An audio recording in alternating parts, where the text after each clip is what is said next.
जब से तोरा देखलियो दिलवा कहरे धुका धुका गे पातर की छौरी। जब से तोरा देखलियो दिलवा कहरे धुका धुका गे पातर की छौरी। आ दिलवा लेनी हमर लूट गे पातर की छौरी। आ तोई पेनी के पियरी सूट गे पातर की छौरी।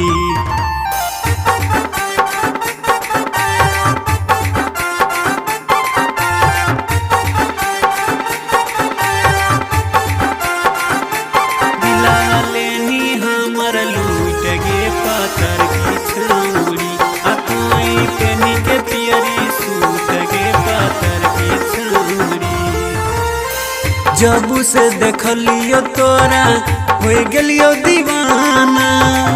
तोरा बिना निक न लागे अब हमरा खाना। जब से देखलियो तोरा हो गेलियो दीवाना। तोरा बिना निक न लागे अब हमरा खाना। तोरे चक्कर में पढ़ाई लिखाई गल सब छूट गे पातर की छौरी। तोरे चक्कर में पढ़ाई लिखाई गल सब छूट गे पातर की छौरी। अलेनी दिलवा हमर लूट गे पातर की छौरी। आ तोई पेनी के सलवार सूट गे पातर की छौरी।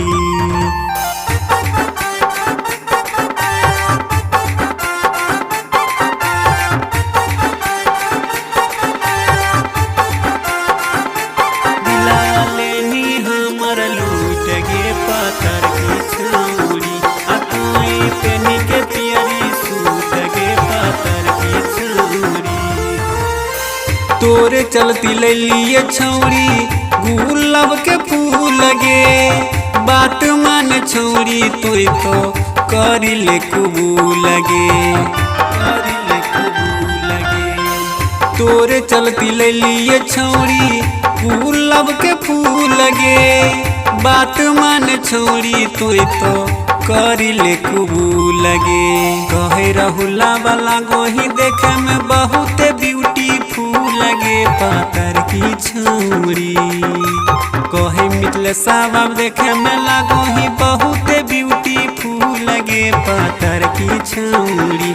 आ दिलवा लेनी हमर लूट गे पातर की छौरी। आ तोय तो पेनी के पियरी सूट गे पातर की छौरी। जब से तोरा देखलियो दिलवा कहरे धुका धुका गे पातर की छौरी। जब से तोरा देखलियो दिलवा कहरे धुका धुका गे पातर की छौरी। आ दिलवा लेनी हमर लूट गे पातर की छौरी। आ तोय तो पेनी के पियरी सूट गे पातर की छौरी।